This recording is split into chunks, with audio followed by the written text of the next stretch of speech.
It is BRB at the Motor City Comic Con talking to Raphael Sbarge of Once Upon a Time. Were you at all surprised that the show was such a smash success? Yeah, only because it's so hard for anything to really, penetrate out into its audience. There's so much out there that's competing for its attention. So when I first read the script, I thought this is fantastic, but they'll never be able to deliver it. It just was too ambitious, I thought. Nothing against anyone, nothing against their sort of skill set, but it was on the page just amazing. And I thought, how are they going to carry this off? And then, of course, then it exceeded my expectations, having seen it when we got to see the pilot, and then almost immediately it found its audience. So it's sort of lightning in a bottle. It almost never happens. Yeah, and to find something that's such a different idea, the fairy tale setting, and to make it successful. Yeah, I've been surprised too, but I've loved it. I've loved absolutely every episode. Now, when you got your role, did you know, you knew that you were Archie Hopper, Henry's psychiatrist. Did you also know that you were Jiminy Cricket at that time, or did you find that out later who your fairy tale character was? No, they actually told me up front. I understand that other people weren't sure when they were cast what their sort of alternate reality was, but they told me up front that was very much the case. And I believe that they had some plans for his story and how he would sort of interact in the beginning. Yeah. And were you very familiar with the character, or did you have to do some research on Jiminy Cricket? I was familiar with the character. I had read the original Pinocchio by Culloden, but I had done some research and then I did more. Of course, I went on to Wikipedia to sort of see what was going on, feeling, of course, sort of slightly concerned by the weight of such a huge, iconic character. Like, holy cow, I hope I don't mess this up, And what happened was, I went on Wikipedia and looked it up, and they talked about, the origin of the story and the character, Pinocchio, and how Walt Disney picked up the book, and then how he made Jiminy Cricket, who was basically sort of a very sub-character in the book, much more prominent in the screenplay of the movie, and all of that, and then it's at the very end, and now portrayed by Raphael Sbarge Once Upon a Time, and I went, oh, great. A little more pressure. The pressure is on. Yeah, so anyway, what's been great is the writing has been so strong, yes. And that really is sort of what's important. So I think in lesser hands, it could have been, we wouldn't be sitting here talking. Now give us a little peek behind the scenes, on the set. Who is great to work with? Who's fun? Who's the jokester of the set? Oh, she is. Well, we shoot in Vancouver. It's a wonderful bunch of people. Jennifer Goodman and Jennifer Morrison are really kind of the sort of, I want to say, the front of the arrow, as it were, in terms of really being two really classy, smart, consummate professionals. They show up, they've got an incredible sort of attitude, they work so hard, and they both just are so generous with their time and their energy and with the actors that they're working with. They're remarkable, and they set an incredible tone for all of us. You share a lot of screen time with the evil queen, Regina. What is Regina like? I have, yeah. She gets, of course, the most questions because, is she really evil? Is she nice? She's great. She does waver. She's just great. She's great.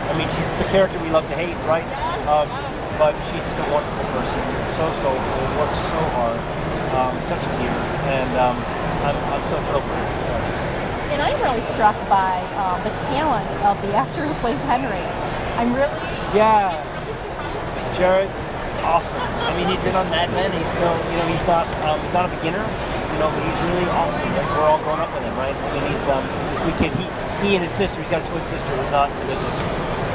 He and his sister and his parents and myself and my kids all went to Disneyland together. We had a blast. My kids are about their age, and he's a great kid.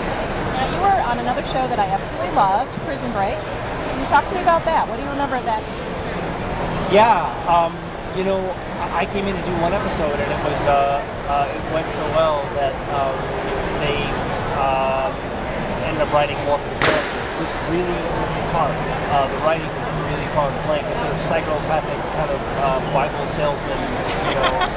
Psychopathic Bible salesman. It was pretty fun. Yeah, I loved it, and it's got a huge audience, and I've met so many fans who go, "Oh my God, you're the Bible salesman!"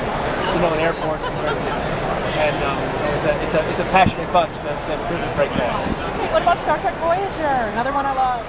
Yeah, I played Jonas on Star Trek Voyager. You know, there's no one here who really likes Star Trek, really. There are quite a few Star Trek stars here. Yeah, I'm just kidding. Marina Sirtis, maybe, Walter Koenig. I'm being sarcastic, of course. I know here we are at this convention, and obviously it's rife with Star Trek fans. Yeah, I mean, Have you had people asking you about Star Trek? Yeah. Do you have any Star Trek photos? No, I don't actually have any Star Trek photos here, but I will be acquiring some. It's fun. It was a blast. I had a really good time, and again, that is an incredible, passionate audience of fans. I've got more mail regarding Star Trek than anything else. Once you're in Star Trek, you're in Star Trek forever. You're in the club. You're in the club. Right. Okay, talk to us about Greenwich. Greenwich is a nonprofit that I founded that really is effectively a nonprofit that supports other nonprofits that are all under a green umbrella. There are a lot of smaller nonprofits that we don't know about that work locally, and they are desperate for money. And so the idea is we set up Greenwich chapters in cities. The money then working through retailers and or people who want to donate money or manufacturers or event promoters. The money then goes to Greenwich and it passes through directly to all those local nonprofits. 90 cents on the dollar all goes directly through them. So the idea is, with so much need out there, how do you make a difference? And this is a way to kind of really help a lot of places at once as opposed to just one. Greenwich.com, you can find out more about it. So, one last question. Do you think that, you know, what's coming up for Archie Hopper or Jiminy Cricket? Can you tell us what we're going to see from them? Yeah. I know you're still regularly on the show. You do pop up quite often in street scenes and walking with the rest of the characters. Yeah. You know, I really don't know. You know, I like to sort of say that the scripts for Once Upon a Time and the nuclear launch codes are kept in the same undisclosed location. Yes. Area 51 or something. Right, exactly. I would say that there's, you know, they brought in a lot of new characters this year, so a lot of us who are sort of more in the pro group, who are kind of somewhat on the perimeters, and the hope is, of course, that we get to come back in. But they're off to Neverland, and we'll see where that goes. But I do feel part of the sort of the family of Storybrooke, and I'm so thrilled to be a part of it. It's been such a wonderful ride. It's a great role for you. Well, thank you so much for your time. That was great. Nice to meet you. Raphael, thank you.